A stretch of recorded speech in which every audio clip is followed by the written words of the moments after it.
When You literally look like a villain. Thank you. You're welcome.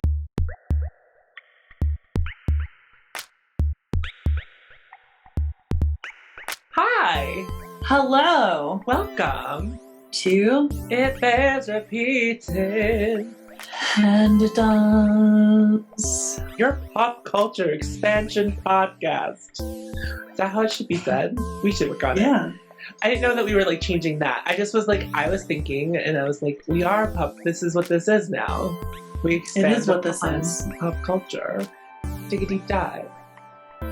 We're about to dive in. Soarin'. Different thing. Okay. The dive-in thing was a Vine thing, but also it was like when it was like young boys like gyrating, and they would like jump up and then like land on their hands and then like slowly do the worm back onto the ground. I don't want that. I don't want any of that. I want it when it was happening, but it sure happened to me. I didn't ask for this. This is not what I wanted. I keep thinking that like that's a quote I stole from someone, but I'm pretty sure like that was just how I was feeling in the moment. I'm pretty sure that was organic. Yeah. But what's really fun for me is that I keep saying it to people like they know what I'm referencing. like everyone should know what that is. Mm-hmm. Mm-hmm. I'm like, weren't you there for that episode of My Life? Because that was a thing that was said, and it was very funny. It was like raining too. It was like really. I wish we were walking down an alley that people don't know, but yeah, it's just like a whole thing. It's a whole mood. Tiffany, what's going on? We're gonna take a journey. This journey is for me. It's for you. It's for Brianna. I want to talk about boy bands today. That's what we're gonna do. Yeah. I hope this brings you the joy that the rest of your day did not. This is just setting the stage. So we're not getting to meat and potatoes today, but I have some information to give. This is all going to be news to me, so... We're hanging the stage. What are those things called? The marquee? Yeah, and we're like putting up the curtains. What is that thing? You know, the curtains, the stage curtains. You're raising the curtains? Yeah, no, yeah, I'm putting them up. Yeah. Is that what it's called? Putting up the curtains? No. you put them on the Ritz. I don't put not curtain call. Curtain raise the curtain. I don't know. We're doing it. Okay. Yeah. Shh. Also, we're recording a video version of this too, so you can see this mess if you so decide. Don't call me a mess to my face. I'm a mess too. Tiffany, it is. Are you, as you sit there perfectly beat at this 9:24 in the evening on Wednesday, Christmas Eve? Are you a mess? I had a business meeting after work, and I did that, and then also did this. So wow, amazing! I'm so proud of you. Thank you so much. Okay. What are we talking about? Explicitly specific boy bands? We're talking about boy bands in general. I'll get there. I'm not ready. You're just gonna listen, and we're gonna interact over my content. Thank you. I feel like I'm being disciplined. You are. Webster Dictionary defines boy band. Wait, there's a Webster Dictionary definition of boy band? Okay. Sometimes when I'm putting these together, I feel like I'm writing a college paper. And I was like, what's a good way? No, that's 100% what this is. This is us somehow creating and generating our own harder book reports, but about things that we actually want to talk about. And that's the gag. It's true. So, okay, Webster's Dictionary defines boy bands. I asked for this. Webster's Dictionary defines boy band as a small ensemble of males in their teens and 20s who play pop songs geared especially to a young female audience. I guess it doesn't have to be in their late teens or 20s. No. There are boy It bands doesn't. that are not that anymore and then still exist. It's true. But I guess that is like when you're starting kind of the target. Because you remember like there was just like a bunch of 50-year-old men that were like, we're a group. We don't play instruments, we just sing together. But they're not a barbershop quartet, you know? Millennials future? Because you know that's what's gonna happen. I would pay to see that. Whatever that looks like, I would pay to see it. I'm sure it'll happen. So the heading under which I have this all is a brief history of boys who band. And I want to make this known right now. I'm excluding international boy bands for my own sanity. Sorry. Can't get to all of it right now. Menudo. The Beatles were technically considered a boy band at one point. The Monkees. I know. But that is not what we're talking about for this exercise. So don't come for me. I'm just letting them know. I know you're letting them know, but you said that to me, like almost. Well, you're the who I'm speaking to. You are. I am, but you also know that, like, I could care. You chose to do what you're doing, and I'm along for the ride. I also like boy bands. Unless we're going to talk about One Direction, they're already excluded. They're not even from here, so I'm good. I'm content. Let's Perfect. The earliest forerunner of boy band music began in the late 19th century as an a cappella barbershop quartet, as you were saying.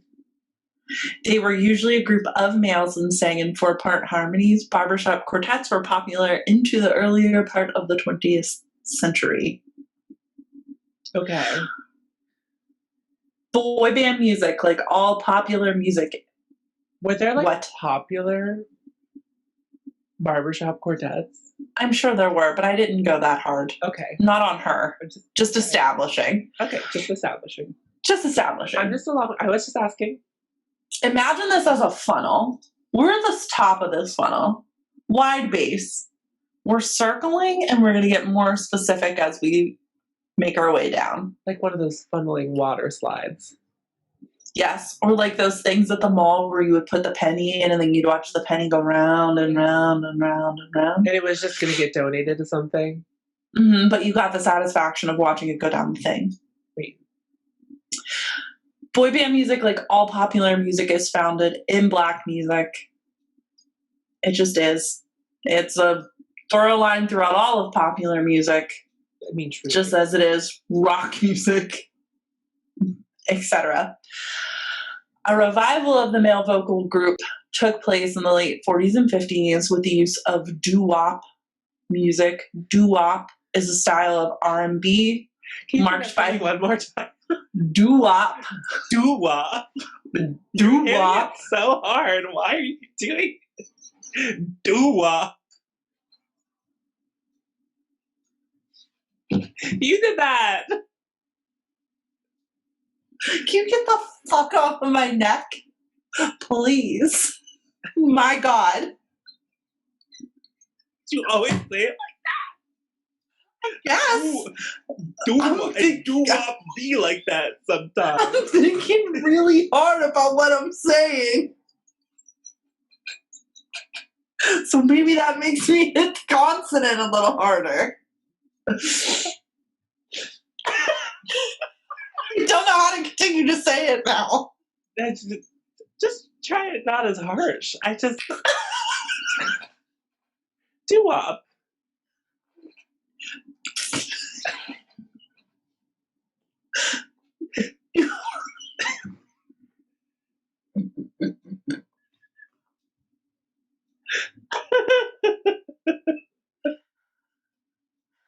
Doo-wop. There you go. Is a style of R&B music marked by the use of close harmony vocals using nonsense phrases. 5 features of doo-wop music. 1, it is a vocal music made by groups. 2, it features a wide range of vocal parts, usually from bass to falsetto. 3, it includes nonsense syllables. 4, there's a simple beat and low-key instrumentals. And 5, it has simple words and music. Wow. The 1950s saw an exponential increase in male vocal groups such as the Four Aces, Ames Brothers, Basin Street Boys, Buffalo Bills, and Deep River Boys. And that's excluding the numerous groups that were just two people because they didn't even include them. A great example of an early popular boy band group would be The Temptations, who released many successful singles and albums from Motown Records during the 60s and 70s. The band members, and the lineup has changed many times over the decades, are known for their choreography, distinct harmonies, and dress style. Having sold tens of millions of albums, The Temptations are among one of the most successful groups of all time. Are you familiar with The Temptations? I thought I was until you said they were a boy band. So theoretically, they can fall under boys who band. No, I guess I just thought The Temptations were like women. No, that's the Supremes. The same thing in my brain. I didn't live when Motown was happening. The Supremes are Diana Ross and the Supremes. Yes. I also saw that there was like I watched the Macy's Day Parade this year, and there was a Temptations musical. So I watched that number. It was very good. So I guess I did know that they were a boy band. Okay, that makes sense. I'm ready. I'm back in it. Okay, great. Yeah. In the late 60s and 70s, the Jacksons... I'm learning right now. In the late 60s and 70s, the Jackson 5 were a sibling group that established many musical conventions that boy bands would later follow. For instance, their music featured close harmonies from soul music and catchy pop hooks, influenced as much as they were by Motown and acts like the Supremes. The group also incorporated choreographed dance moves into their performances. Choreography.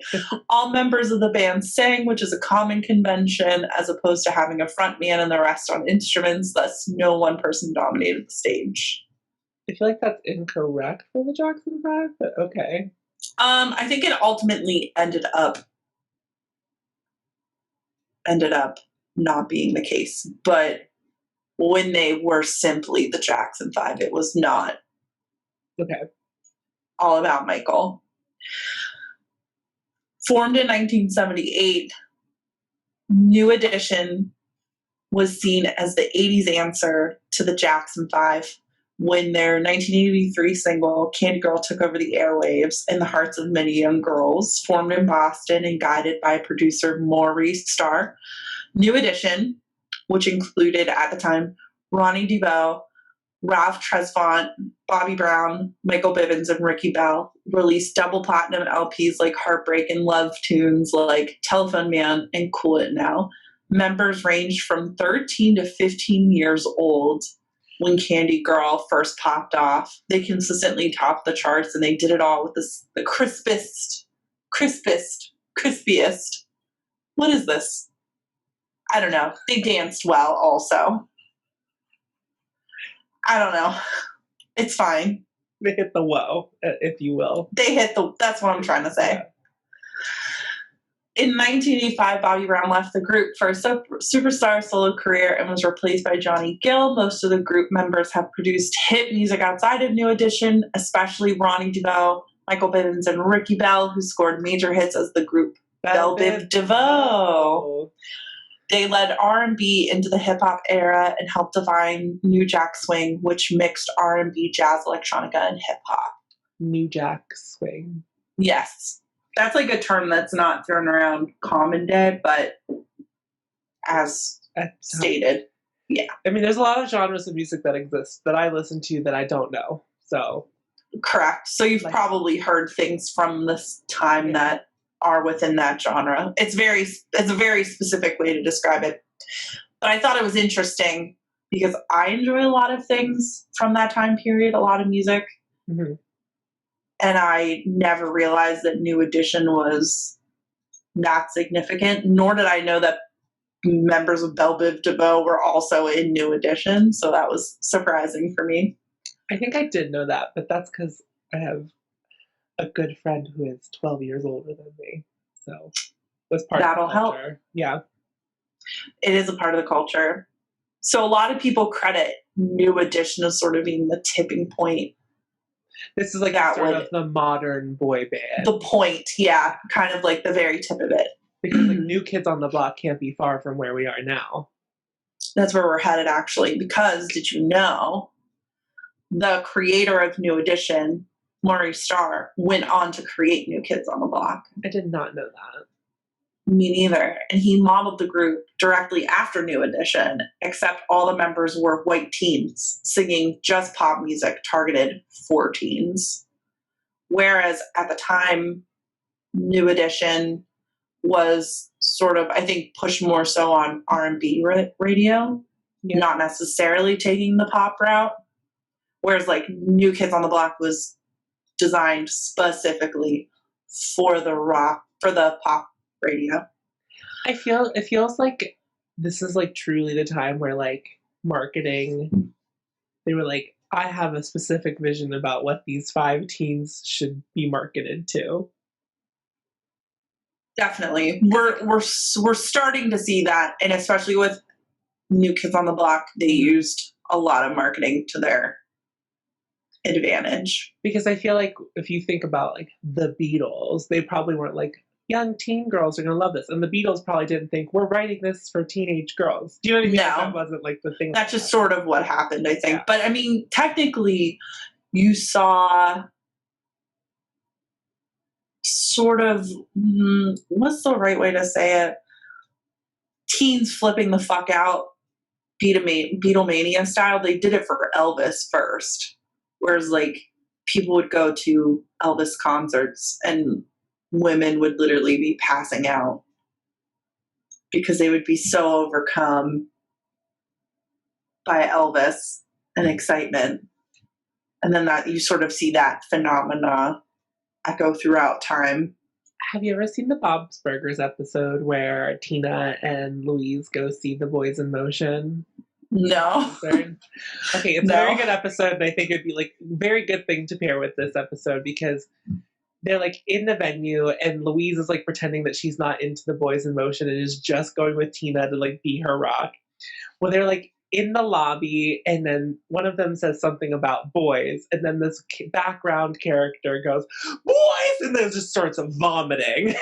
I'm like, yeah, that's literally what it's like to go to a boy band. That's truly what it was also like at one point, just period in general.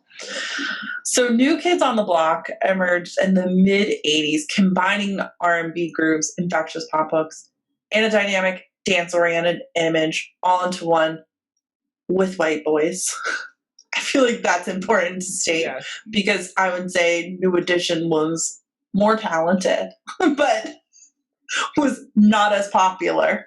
I don't know that I know a New Edition song off the knob. If you heard Candy Girl or Telephone Man, I feel fairly confident that you would recognize both. I know Belle Biv DeVoe songs, but I don't know that I can place a New Edition. But I believe you because I've heard New Kids on the Block music. And that's on period, sis. In 1985, Maurice Starr launched a citywide talent search in Boston where he hoped to assemble. The most fascinating part to me. Like, they read the newspaper and they were like, I guess I should go do that.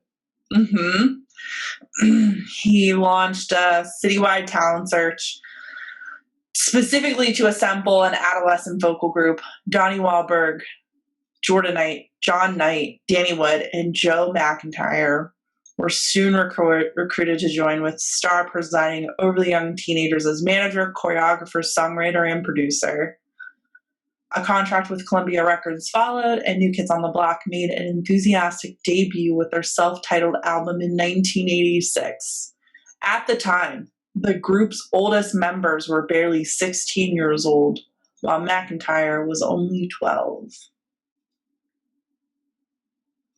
Isn't that weird? It's like also, it's one of those things, like the further you get away from an age like 16, the more you're just like, that's so young. That's so young. That's so At the time, young. I was like, I'm grown. Yeah. You're so young. I want to make decisions that impact the rest of my life. And adults ask you to. That's when you start applying for colleges and shit. It's like, can you believe? No, the audacity. Your brain is not even done cooking yet. It's science. We all know that. So why are we putting the children? Because now they have to be educated while they're doing all this nonsense. I can't. Ugh, gross. Okay. During the New Kids' heyday, the group reportedly earned over $1 million per week, and their string of hit songs made them one of the era's most commercially prosperous acts. Both 1988's Hangin' Tough and 1990's Step by Step topped the Billboard 200 chart, spawning singles like You Got the parentheses, the right stuff. I'll be loving you, parentheses, forever. Hangin' tough, step by step in tonight.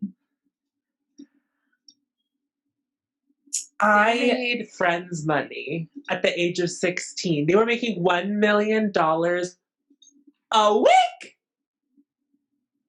Isn't that horrendous? My brain can literally not wrap around when the economy was good, honey, $1 million a week, people had it to spend. Okay, jobs stable. You stay there until you die, honey. You're just like, this is my job. Living wages? Yes. 401k? Of course. Full, loaded, gaining by the second. Affordable college education? Yes. I don't think that really existed then. But my uncle went to college for like $10K all 4 years. I'm just saying. I probably paid like twice that in interest at this point. Truly. Okay. Notably, in 1991, New Kids on the Block supported Step by Step with a Coke-sponsored world tour. Oh, not even a mall tour. Including 100 dates in the US and additional performances overseas. Meanwhile, they also unveiled an extensive line of licensed merchandise, including dolls, lunchboxes, attire, and bed sheets, that earned the group an additional $400 million. Coupled with the sheer size of their official fan club, the modest popularity. Official fan clubs! You remember official fan clubs? Yes, I do. That you used to have to pay money to join? Yeah, and what did you get? Like a zine? Like a fucking like lanyard? Like what? A keychain, honey? Not even a t-shirt? Maybe a button? Not an enamel pin, a button? Maybe a patch you sew on your jean jacket. Maybe a patch. Maybe a patch. Maybe a patch. Okay. The modest popularity of 1991's No More Games, the remix album, and the amount of calls placed to the official NKOTB hotline at 1-900-9095-KID, the group's merchandising efforts made them the highest paid entertainers of the year, beating out the likes of Michael Jackson and Madonna. Okay, so like, let's think about this. Okay, maybe you're making $1 million a week baseline. Baseline. An additional $400 million between them merch-wise. Unbelievable. Unbelievable. New Kids on the Block. Mad! New Kids on the Block bed sheets. Did you have them? No, I didn't know them. I was born in 88. I know I'm older than you, but calm down. I didn't know about these people. I was like a literal child to be like into a boy band. I was a toddler. Relax. Yeah, I was a toddler when Kissed by a Rose came on the radio, okay? Okay, but that was also tied into the Batman soundtrack. So, again, step off my neck. Though they disbanded after 1994's Face the Music, they reconvened 14 years later, landing at number 2 on the Billboard 200 with their mature 2008 comeback album, The Block. Continued fan support has kept the group touring, releasing material, including 2011's collaboration with the Backstreet Boys, which was NKOTB-SB. I remember. And they did a whole fucking tour for that. And they released 2 more albums, one in 2013 and 2017. Good for them. So they're living fine. And Jordan Knight had a fucking solo career, and Joey McIntyre. And I can vaguely remember those releases. One of them dated the winner of America's Next Top Model. Wasn't that a thing that happened? I think so. And the They were Wahlburgers. in the Surreal House? I was like, Wahlburgers. That is like a thing. The Wahlbergs have a restaurant. Yeah. Called Wahlburgers. They do. The Surreal Life? Is that what you just said? Yeah. I forgot about that. Yeah. Oh my god. So Charles was on it. Charles? There was the Surreal Life. If I could get my hands on that, I would watch that again. Because there's literally no stakes. They're not even there to win money. They're just like living together for a bit. I think. I actually don't remember. There might have been a cat. Like, there might have been some. You know what I was thinking about? Just to like relive a repressed memory. Uh-huh. So I was thinking about what the fuck? Oh god. The Real World. Yeah. Okay, and I remember watching Real World Hawaii in particular. That was and when the guy. That's when it all started. That's when all of the shit started. Like, it was like. And it was like popping off at that point. Yeah. Though I remember watching Seattle too. Because I remember when that guy slapped that girl in the face, the one who had Lyme disease. But anyway. I was thinking about how this one girl. This is why we are the way we are, by the way. This is why millennials are like, yeah, we just watched things like that. I just watched. It was a grown man slap a woman in a car. Did and he I remember kicked off the show? Probably not. I think that he did. I think she was leaving already, though. Oh.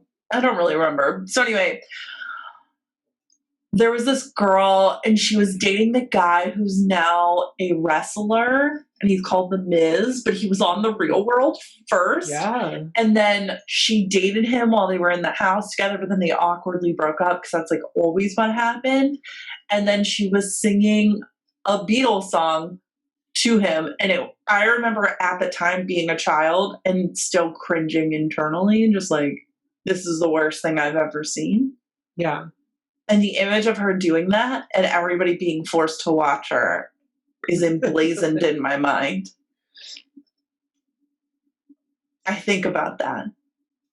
Wow. There was a really hot girl on that season. Ruthie.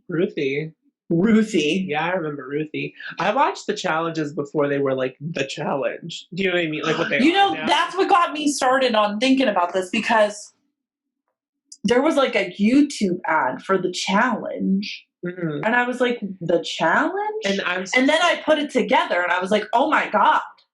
That's what this is now. Real World Road Rules Challenge. That's like what this was based upon. Yeah. But now it's just the challenge. Also, I'm so afraid to watch it because I know there are going to be people on there that I'm going to be like, oh, wow, you look old and you're still doing this. And I'm upset about it. Like, I think I can't watch stuff like that either because it just makes me sad. It makes me uncomfortable. Yeah. I don't like it. Okay. Boyz II Men. Boyz II Men remains one of the most truly iconic R&B groups in music history. The members of Boyz II Men grew up in separate neighborhoods of Philadelphia and came together as high school friends at the Philadelphia High School of the Performing Arts, where they studied classical music and vocal arts. The name Boyz II Men, with the Roman numerals in the middle, came from a song that had been recorded by New Edition. Their big break came in 1989 when they snuck backstage at a Belle Biv DeVoe concert and wowed group member Michael Bivins, who we remember was in New Edition, with an famously Biff of Belle Biv DeVoe. Wowed him with an a cappella version of New Edition's King Stand the Rain. Bivins offered them a record deal right there on the spot. which is fucking cool. Can you believe? We've talked about this before on this very podcast, how you could just get a record deal. Like, just by existing. Like, you could just do things. I honestly, whenever I went to Disney World the first time, I was like, I'm going to be discovered. I think we all had those secret wants and desires, because I definitely have had those. So did I sing while I was pooping in Disney World? Yes.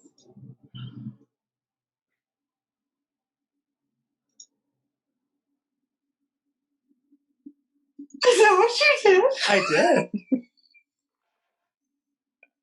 Because famously the bathrooms would be mic'd.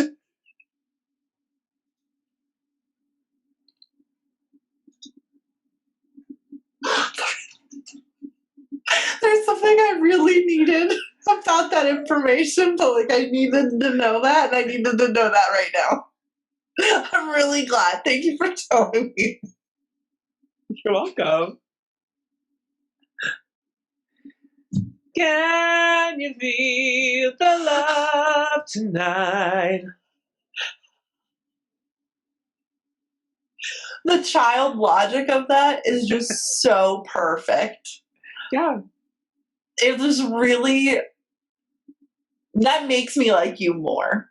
You know what I mean? I was a child. I used to have emotions. I remember. Okay. Recall emotions. In 1991, Boyz II Men debuted on Motown Records with the album Cooley High Harmony, which went on to sell more than 7 million copies and won a Grammy Award.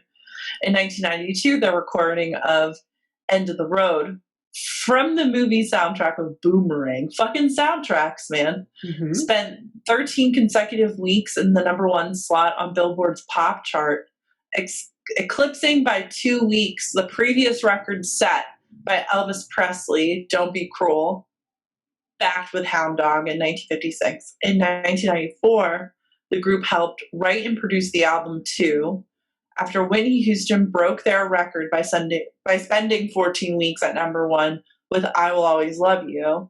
Boyz II Men came back to tie her with I'll Make Love to You. The release, I'll make love to you.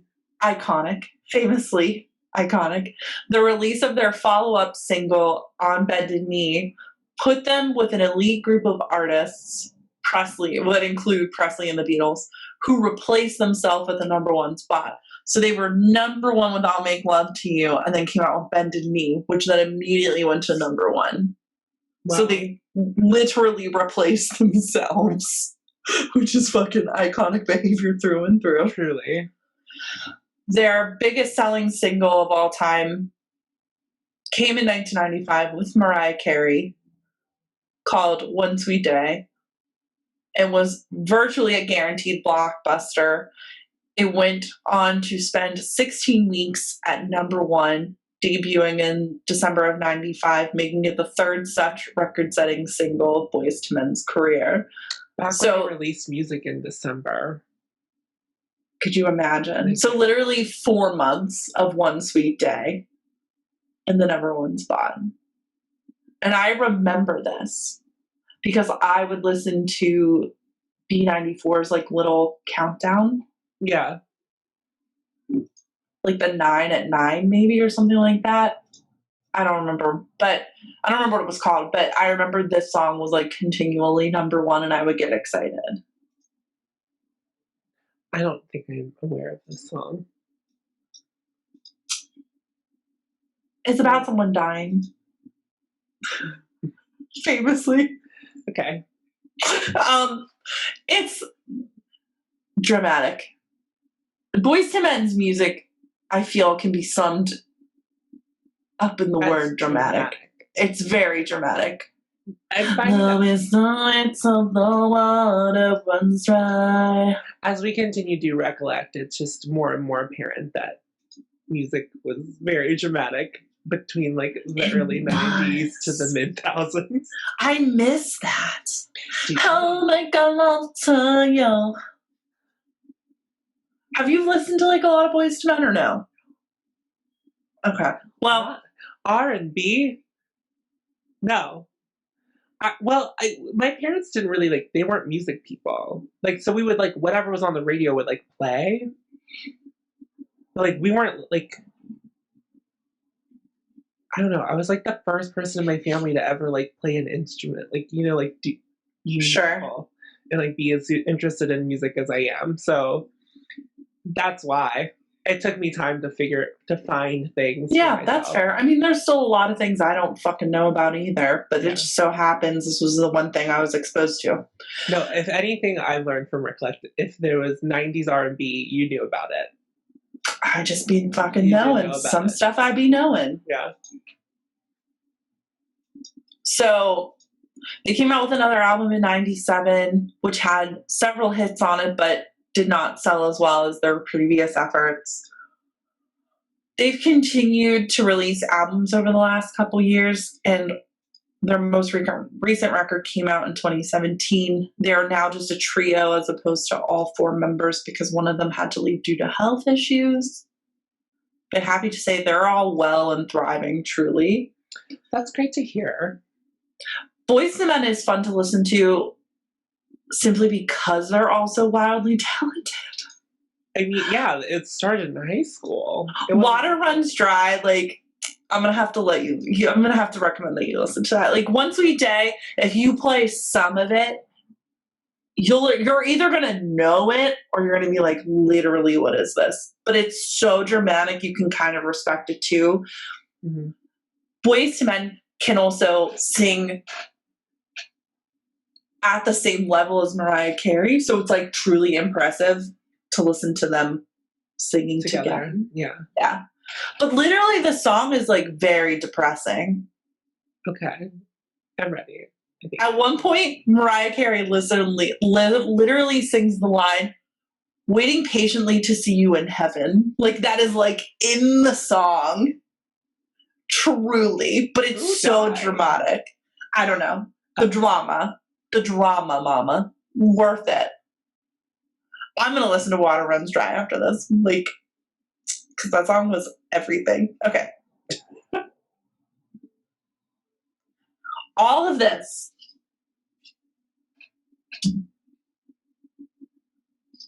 There's hand motions if you're listening at home. All of this brings us to the golden age of boy bands. What am I talking about? The boy band renaissance of the late 90s into the early 2000s.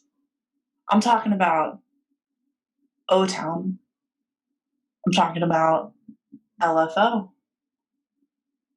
talking about Five and Hanson and 98 Degrees. I'm talking about the Backstreet Boys and NSYNC. Mm-hmm. That's what I'm talking about. Yeah. Lou Pearlman. It was so weird to hear that plane fly over my house and then immediately start flying over your house. Like, I heard it. That is very weird. It's so weird. That's so strange. Yeah. But that's fine. Okay. So do you know who Lou Pearlman is? No. Okay. He's a manager and a producer. He's also dead. Fuck him. Just up top. Normally, if men are dead, it's good. Like, famously, if men are dead, it's good.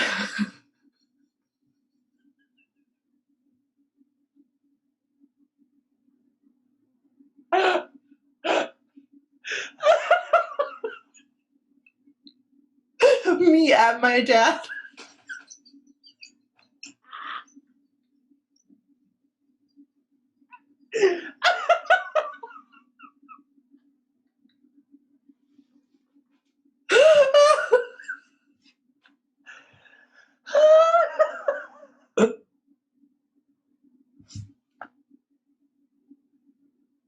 I might cry. But, like, this is for good reason. We cry. If men are dead, it's good. Okay. I mean, am I wrong? No. Lou Pearlman saw the explosive commercial success of NKOTB and thought, I can do that. Mm-hmm. As Perlman, any man would. As any man would, famously. Yeah. Perlman had moved to Orlando, Florida in the early 1990s. He had put an ad in the Orlando Sentinel that said, "Producer seeks male teen singers that move well between 16 and 19 years of age, wanted for a new kids type singing dance group." That's how they get you on that TV show for pedophiles. AJ McLean, Howie Duro, and Nick Carter all auditioned for Perlman. Are all of those boys from fucking Florida? A bunch of them. Not all of them. Some of them were specifically in Florida to try to become famous. I mean, like Nickelodeon's there, but what else was Nickelodeon and Disney World? Famously, I have tried. You can also relate. Thomas famously tried to become famous in the Disney World bathroom.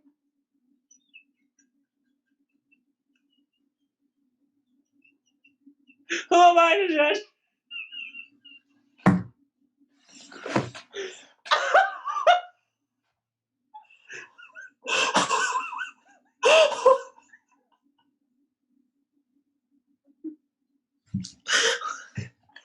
Okay. I don't know what to say. Okay. Moving on.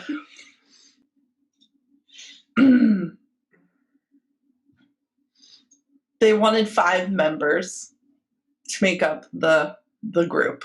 And so were those 3, they were like, they auditioned, he was like, yes. Yes, those are Backstreet Boys, by the way. I know. Okay, I'm just making sure. You say Nick Carter, I know what band we're in. I know Okay, AJ perfect. is the one that you like more, I guess.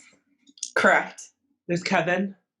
Kevin's and that's cute. So Lou Pearlman found Kevin at a Disney parade. He was playing Aladdin.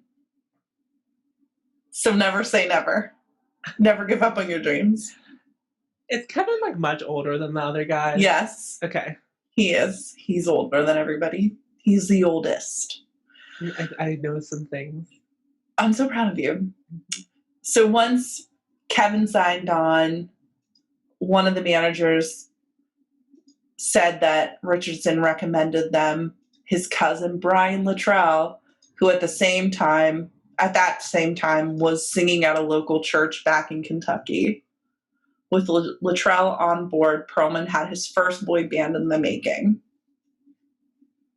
Perlman established a sort of boy band boot camp, providing them with choreographers, voice coaches, and tutors. They practiced in a blimp hangar in Kissimmee, Florida, in miserable conditions. Yeah. So in May of 93, the Backstreet Boys made their first public appearance at SeaWorld. What day? What was the year you just said? May 93. Yeah.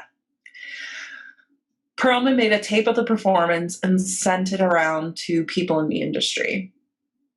The Backstreet Boys had a hard time getting a record deal at first, but eventually they were signed by Jive Records. Perlman pressured them to sign a contract that was heavily weighted in his favor. In addition to being their manager, Perlman made himself, and this is for real, made himself the 6th member of the band, meaning that he would reap additional financial rewards, not only as like the person managing them from being the creator, but also literally being recognized in the legalese of it all as the 6th Backstreet Boy. The fuckery. If there's anything about this time period that taught like millennials anything, it's like you have a lawyer look at your contract before you sign Always, anything. you sign nothing. Like even if you don't have a lawyer, you seek one out to be like, I will pay you to figure this out for me. Look this over. Yeah. You don't sign shit. Perlman defended his business practices in a 2000 interview, saying in part, "Backstreet Boys is a part of my life as much as it is theirs. No, I agree. it is not. Agreed. What work are you doing? Right. So with a record deal signed, the boys needed to find good material. Jive had a relationship with some Swedish producers, and they sent the Backstreet Boys to Stockholm to work with Max Martin and the late Dennis Pop. We already know who Max Martin is. We do. If you don't join us on Recollect, we talk about Max Martin quite a bit. So. We continue to stand Max Martin, the godfather of Baby One More Time. Bless. With the Backstreet Boys in the early 90s, he co-wrote We've Got It Going On, which became a huge hit in Europe for the group. German audiences in particular went wild for Backstreet Boys. At that point in boy bands, they were a big thing in Germany. I knew if they had their best shot, it was in a market where boy bands were super successful. We used to call America no fan land. Because at the time, it was just everything sort of went away from that type of fandom. We saw it with NKOTB, but like no one was really standing over Boys to Men to that degree. Right. I'm just wondering if wonder why that is. It's super interesting, but I knew this when I was younger, that there was a version of the first Backstreet Boys album that we got here that came out in Europe first, and it had a red cover and it had slightly different songs on it because my dad got me that off of eBay. Work. I will say that I still think to this day that for lack of a better term, stan culture, I feel like is much more in other countries than it is here. We definitely are fans of people, and there are stans that exist in America, but I feel like when Japan really likes an artist, it's a national phenomenon. Yeah, I think it's really hard for that to happen here now. Yeah. There's yet to be an artist that really brings us together. Yes. Transcends parties. Adele, I feel like, was really good at that. Hello did unite the nation. I will. Honestly, truly, everyone liked Adele. Yeah. Hello? And then she wore Bantu knots. So that's on her. Correct. Max Martin also co-wrote Backstreet Boys' hit Quit Playing Games With My Heart. That was the song and the famous music video, which I famously talked about on an episode of Recollect. They were in the rain in open shirts on a basketball court. But it was the song and the music video that made the song itself very successful. It went to number 2 on the charts in 97. Okay.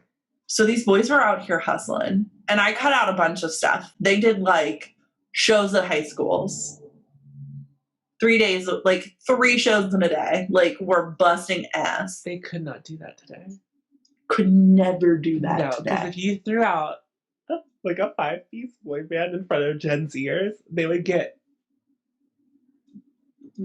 torn apart in a way that is unimaginable. We would never. No. We could never elevate men to this level. Or anybody. But not in this year of our Lord 2020. No. But even the way they toured, I saw JoJo at a gymnastics tour. Right. The Olympics gymnastics. Britney did a mall tour. Yeah.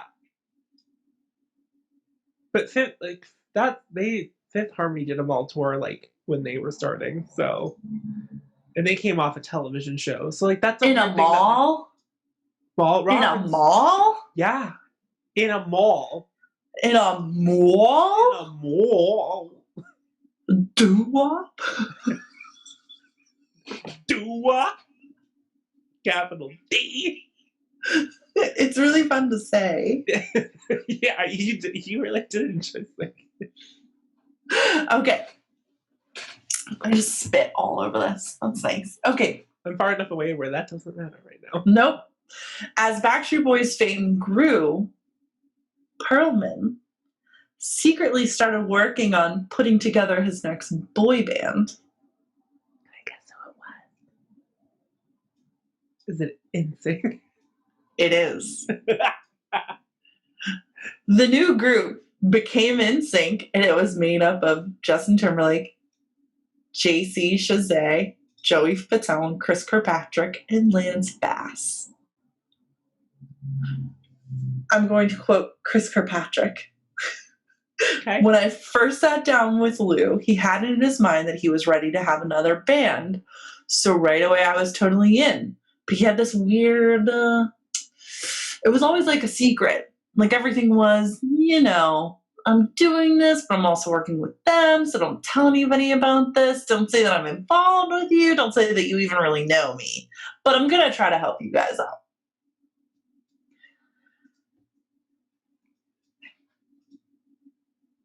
Kirkpatrick was the one who suggested Perlman add Timberlake to the band. When I got a hold of Justin, the first things Justin's mom suggested was he's been working really closely with one of his friends from the Mickey Mouse Club, which is how JC got looped in. When the Mickey Mouse Club ended in 94, that's kind of what ended up uniting everybody, because then no one had anything to do.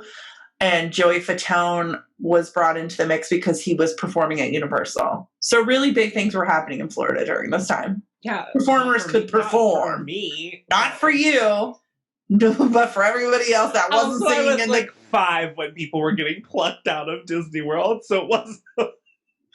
Oddly enough, they weren't looking for a 5-year-old. Also, not when I was there. So everyone calm down. They had 4 people at this point, but Perlman wanted a 5-part harmony again, so they needed one more. A sophomore in high school at the time, that's when Lance Bass joined NSYNC. This is wild. So he's like just doing it again. He's just doing it again. He's not even trying to do anything different. No, because furthermore, just as he had done with the Backstreet Boys, Perlman put NSYNC into a boot camp with choreographers, voice lessons, and tutors. And Lance said that they had them practice in the same ass blimp hangar, which he said would get it was just unbearable in there. Like, it would get very hot. It's fucking hot in Florida, you guys, if you didn't know. NSYNC made its first public appearance at Disney's Pleasure Island in October of 95. For those of you who know about Pleasure Island, that's wild. Yes. Word got back to Johnny Wright, who was the manager of the Backstreet Boys, who was then touring in Germany. And he called Lou Perlman and was like, you have another boyfriend boy band that I don't know about? I like that story. Let's talk about that story. Let's talk about that. Either way, he's like trying to confront him. And Lou says, no, this kid wants to put a band together and he just comes to me every once in a while and asks for some advice, but I don't have anything to do with NSYNC. The Backstreet Boys were actually concerned that they were going to be put out of business, is the way that it is written in the source material. Can you just be put out? Can I be put out of business? Like, what does that mean? I don't know. They were understandably pretty pissed when they found out that literally their manager was engineering. Rightfully so. Who was supposed to be their rival, essentially. I mean, he's in the band. Technically, he is a boy. He is a Backstreet Boy. Yeah. And yet, he is slinking behind your back and creating another boy band. As we keep going, is anyone questioning my comment about men earlier? No, absolutely not. It was actually great foreshadowing. Yeah. So at this time, boy bands were still in high demand in Germany. So following the same formula as the Backstreet Boys, NSYNC went to Europe to perform and worked with Max Martin, who co-wrote NSYNC's first 2 hits, I Want You Back and Tearing At My Heart. Tearing At My Heart is so good. Also, I mean, I know I'd be standing on here like hard for BSB, and I will always like, I got my Backstreet Boys hoodie on right now. Okay, Feeling the fantasy. Oh, shit. I was unaware because I knew we were doing a video. I have a shirt that I got made at SeaWorld.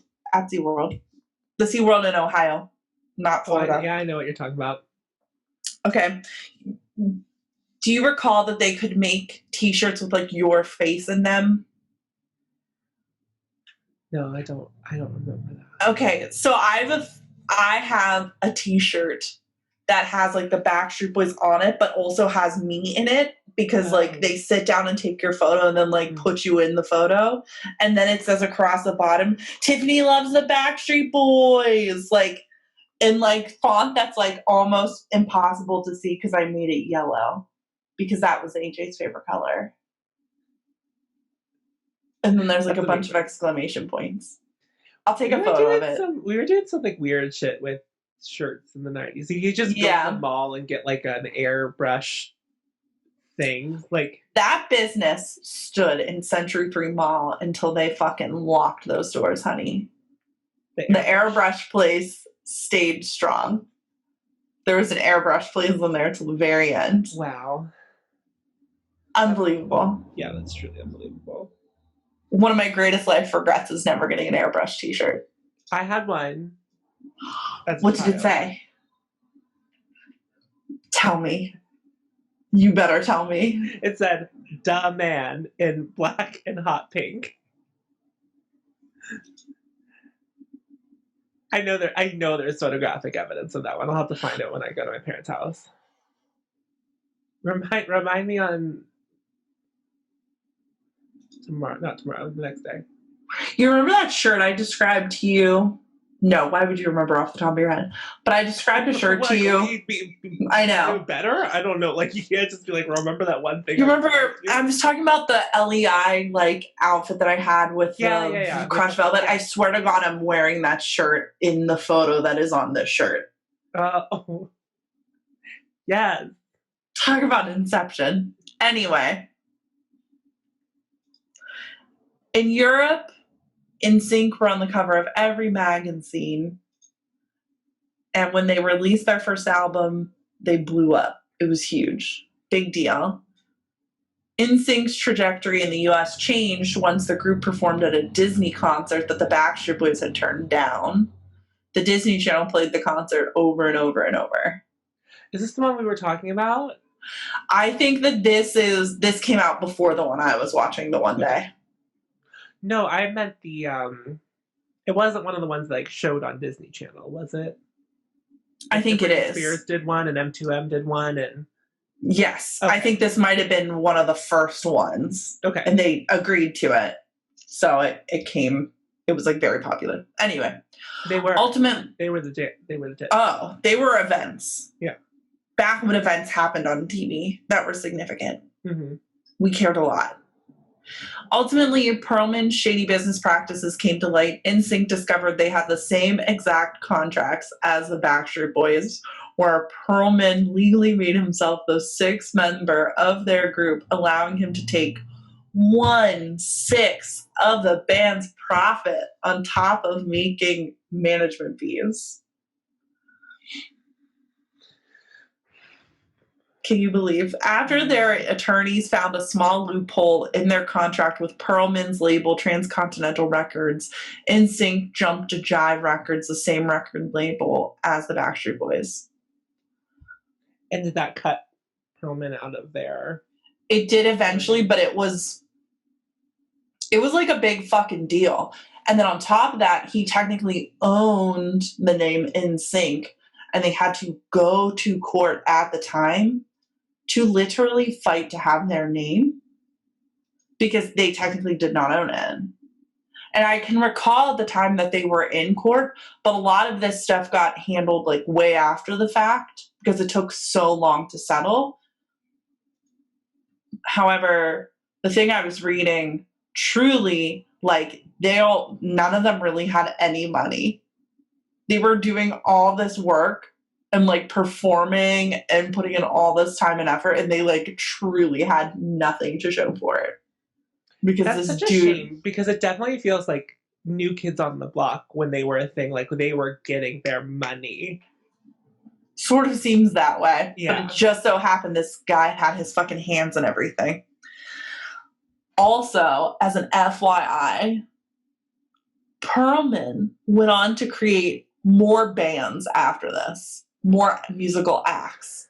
Okay. Even after he got like kicked out of being involved with both NSYNC and Backstreet Boys, Perlman went on to create LFO. Girls in the summer. As well as the bands C Note, Take 5, the girl group Innocence, and O-Town. Okay, that one. But the same thing ended up happening to them, funnily enough. They tried to get out of their shitty contract and couldn't. And then on top of that, because Making the Band was on ABC at the time, that's like, you know, their claim to fame. They were discovered on Making the Band. Making the Band was on ABC? Yes. And then it later moved to MTV.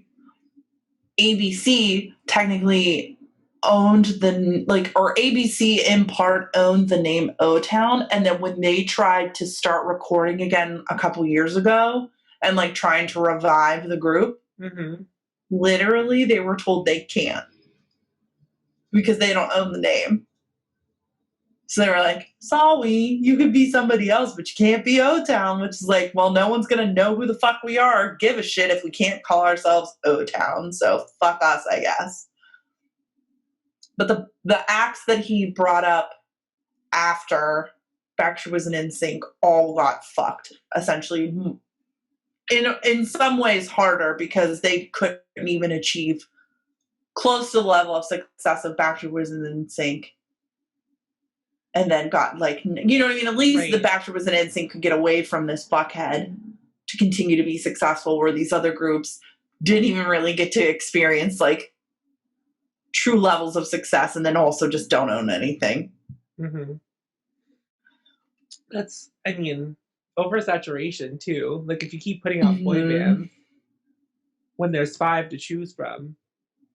And then to add insult to injury on top of it all, Perlman had allegations of abuse. Who didn't see that coming? I saw it in the ad in the paper. Yeah. Adult man looking for teenagers? He actually died in prison. Good. Yeah. I mean, he got fucked on all sorts of other charges or whatever, but like ultimately he ended up in fucking jail because that dude's a piece of shit.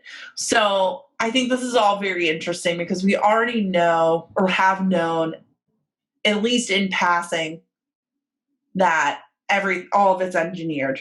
I didn't know that it was engineered to that degree that literally I didn't retain, or if I did know this, I forgot that literally Lou Pearlman like created both Backstreet Boys and NSYNC. I didn't realize that they were that close together either. Well, that could have ruined them. Like if little, like that's like wild. If any, like there was any cognizance of that, but you're literally listening to 2 of the same product from the same place, like literally came from the same person.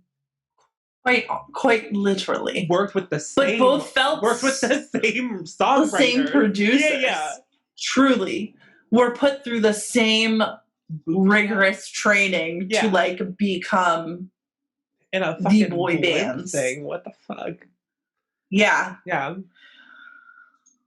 And all of this being engineered by what mostly ends up just being like an old, gross, fat white dude is disappointing.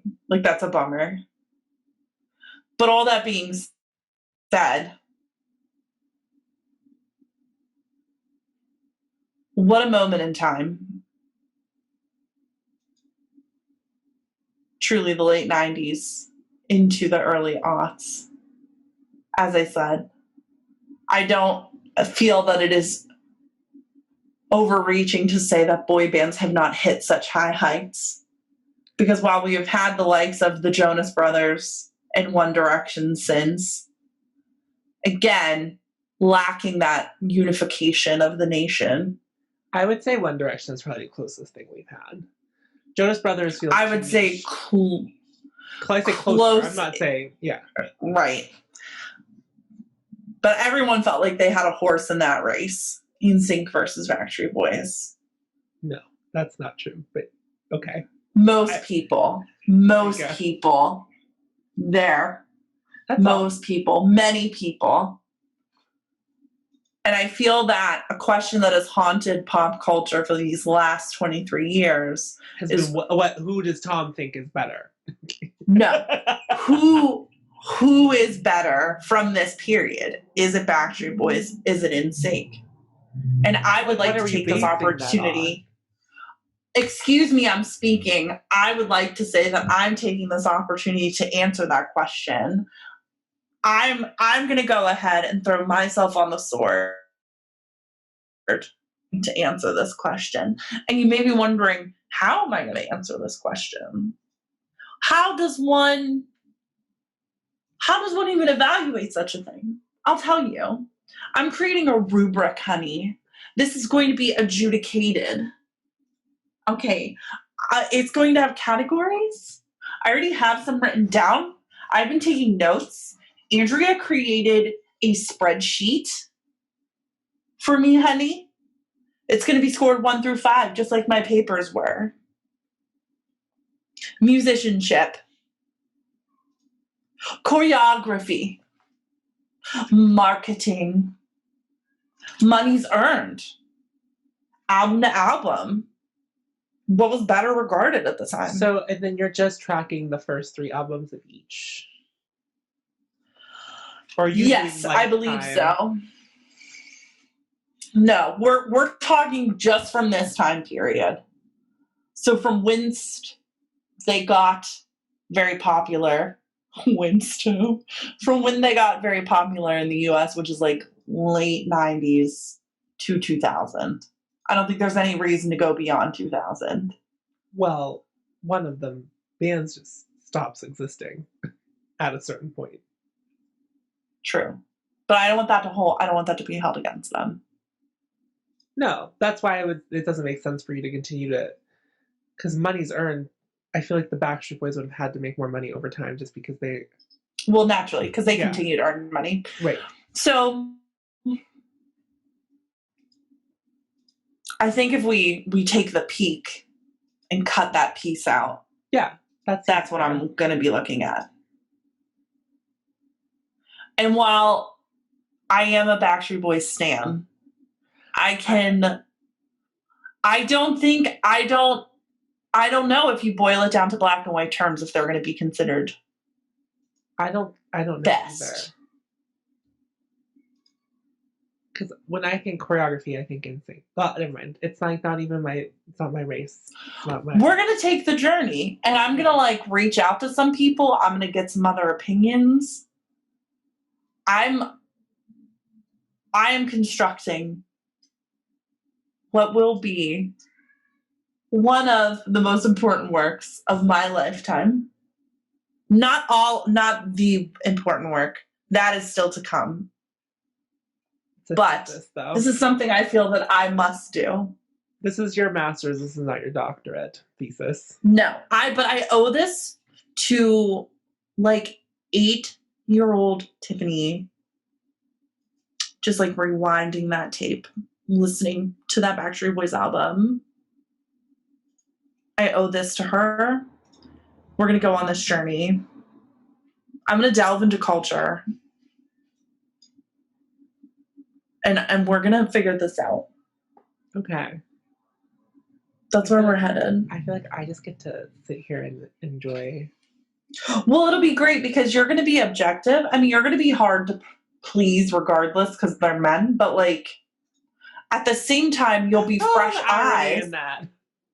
I know. You'll have fresh eyes for a lot of it. So, never mind. We'll talk about that. I'm excited. I don't know if I have to do work off air, that's fine too, because that'll be fun. I think it's going to be a really big time. I want to pull clips. I'm telling you, I'm putting a lot of fucking thought into this.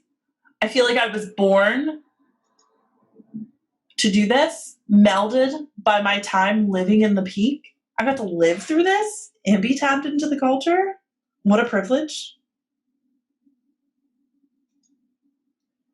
And we're going to settle this. And that's going to be it.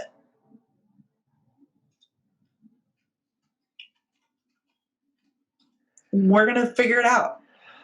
This is so exciting. Yes. So tell your friends.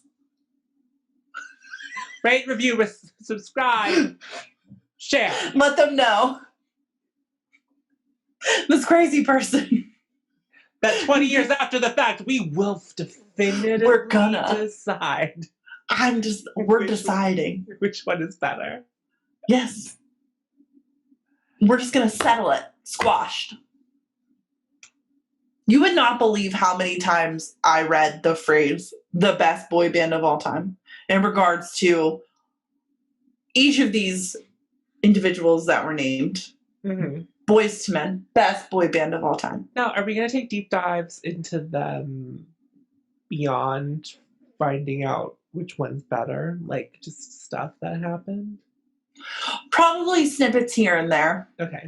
But part of me establishing this first part with everybody is to provide context for like how they got to where they ended up, which was being massively popular at the same time, essentially. Yeah. Because I feel like the context itself is important. But then once we get to that point where like they convened and were the same, like their careers looked very different. Mm-hmm. So I think stacking up from there will be interesting. I think I kind of want to talk about I don't know how hard I want to go with the singles, but I feel like that first single from each record is super important. So I kind of want to talk about those. I know one of their first singles because I just talked about it. You do? Yikes. So that's what I mean, because like it's gonna be quite the discussion. Spirited. It will be. Do we need to have guests on a Zoom call? I'm thinking about it. I have some people that I've already been in touch with. I'm gonna see if I can find some dissenting opinions, I've been bothering people at work.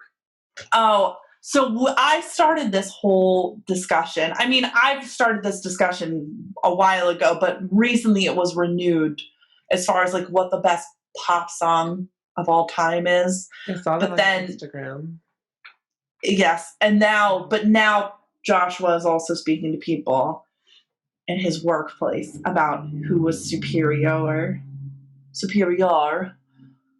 do the children? Because he works with kids. Let's be honest, children. Gen Zs. Like, who do they believe is the most revered? Are they aware? They're aware. They be knowing. I don't know. No, I mean, I was surprised as well. I lived through it and I'm like vaguely like I knew it was happening, but I like did you know what I mean? That wasn't your journey to take. No. The weird thing is like this stuff could never happen again because everyone's so niche in what they like want and listen to, and you can curate everything to yourself. There are so many more artists that are accessible than there ever were. So this is.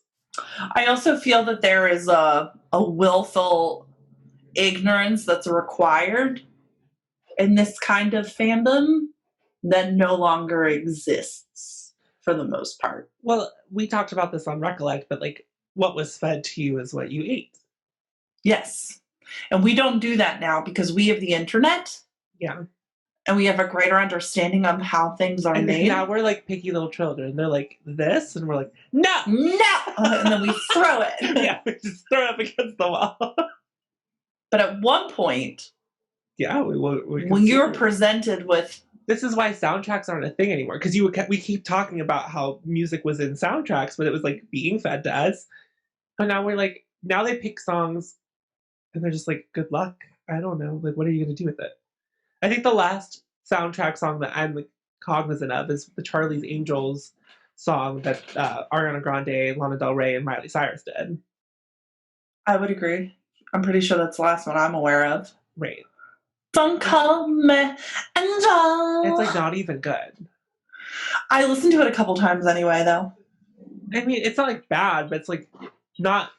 It was being hyped as gonna be like this thing. I know. Like, well, you know why? Because Destiny's Child.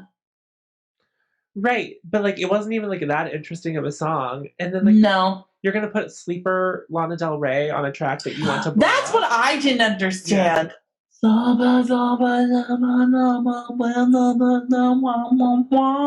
That's it. That's all she did. I can do that. Do it in a bathroom in Disney World and see what happens. It's the next step. It is the obvious next step in anyone's music career. It's crazy. I'm a Disney World. The things that you admit to on this podcast. Me?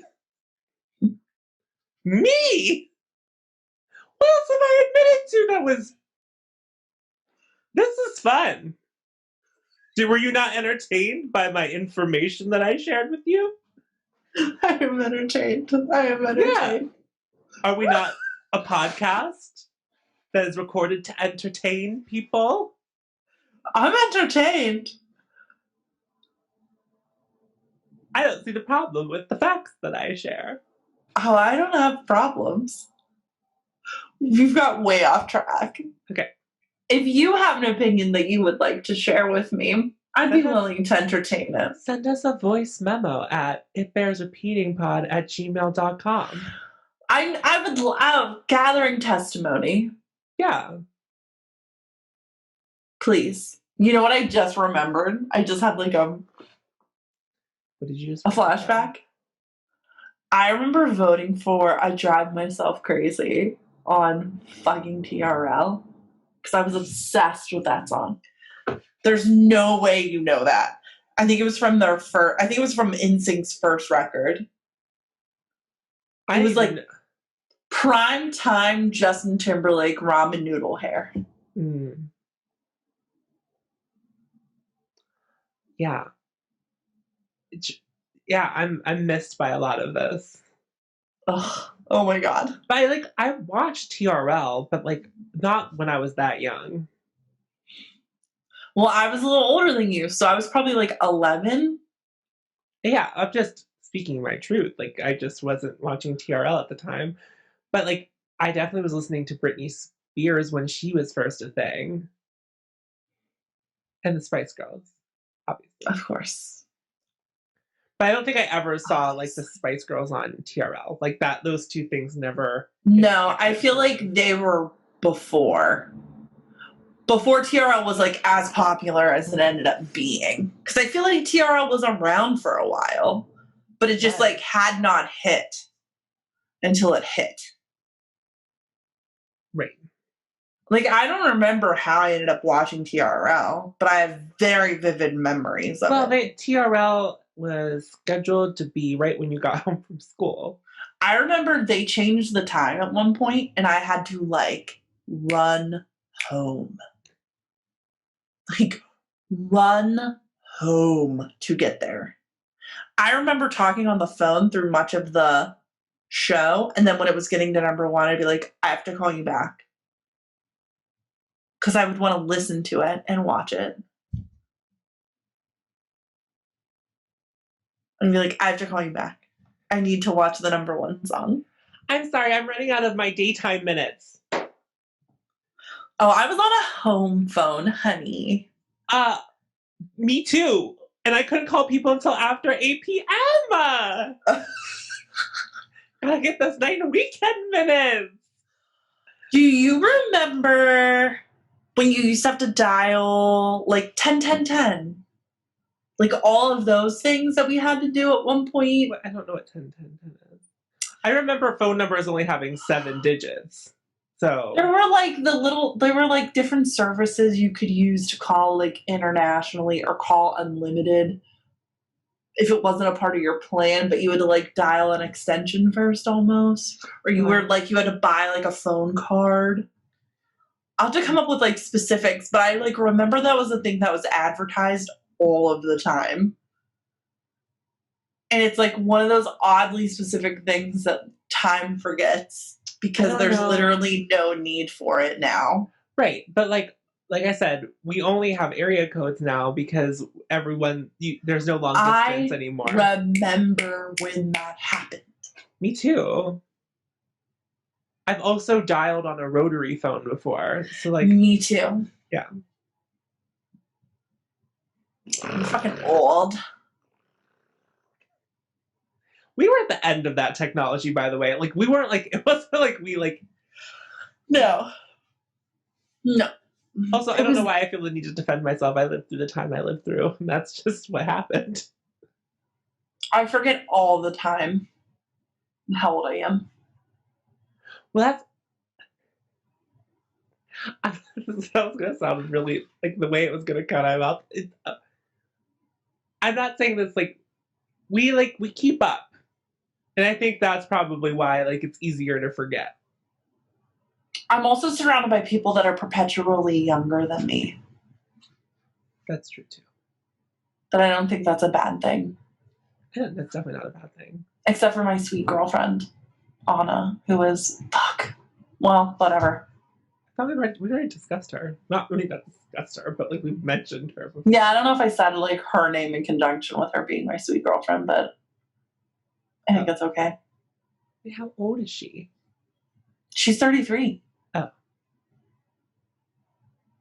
But what's really nice is, like, her and I have the same point of references. That is nice. Yeah. So her and I will be, like, cutting it up and, like, laughing about something super specific, and Andrea and Josh are like, what? And we're like... That's, like, a weird thing, though. Like, there was stuff that people who are 2 years younger than me, like, you just don't know anything about. Yeah. Because Josh is only, like, how much younger than me are you? I'm 29, so like 2 years? 2.5 years? Exactly. So it's exactly that. Yeah, it's like weird. Yeah. Just long enough. Wow. Nostalgia. Wow. We're gonna break new ground. Influential podcast. Right now. Podcasting. It's happening on your screens, in your ears. Happening. Journalism. You're welcome. Wrong podcast. You can't say you deserve this at the end of this one. No. That's not how we end this podcast.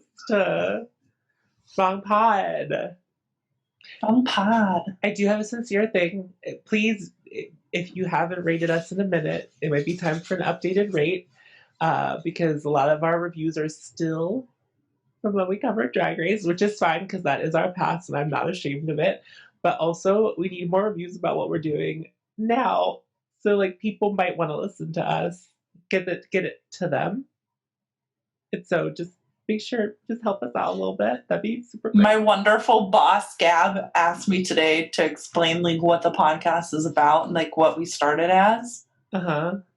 And that was a fun thing to explain. Anyway. Yeah. Also, if you want to try Recollect, it's there for you. It's our Patreon. It's linked in the show notes. Also, there's also a free feed where you can just listen to the one episode a month for free. But you also have to know that free episode that gets released to you is voted on by the patrons, and that's the one that they were like, you can get rid of this. Fine, you can have this. So just know that. You're not getting the best content. Also, there's a lot of... We're uploading videos of Recollect. Yes, we are. Also, follow the Instagram. There are short little clips from the videos. Like, we are out here. There's content. You remember one time when we kept saying we were going to do content and then we didn't? We're doing it now. There's content everywhere. Where you throw a rock, you're going to find content. I literally got our account locked yesterday by uploading so much content. They were like... That was so stupid. It was stupid. It was like me. I was on my computer. I don't know. Anyway. It doesn't matter. Thank you all so much for listening. I can't wait. Thank you for listening. I can't wait to hate Justin Timberlake more and figure out which band is the best band.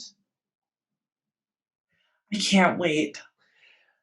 Kate Bush will be coming at you again in 2 weeks' time. I'm fully ready. I'm excited to read that book again. To figure out where we're going to go from here, because I haven't touched it in a minute. But also, it is holiday season, famously a very busy time for me and Tiffany as it is.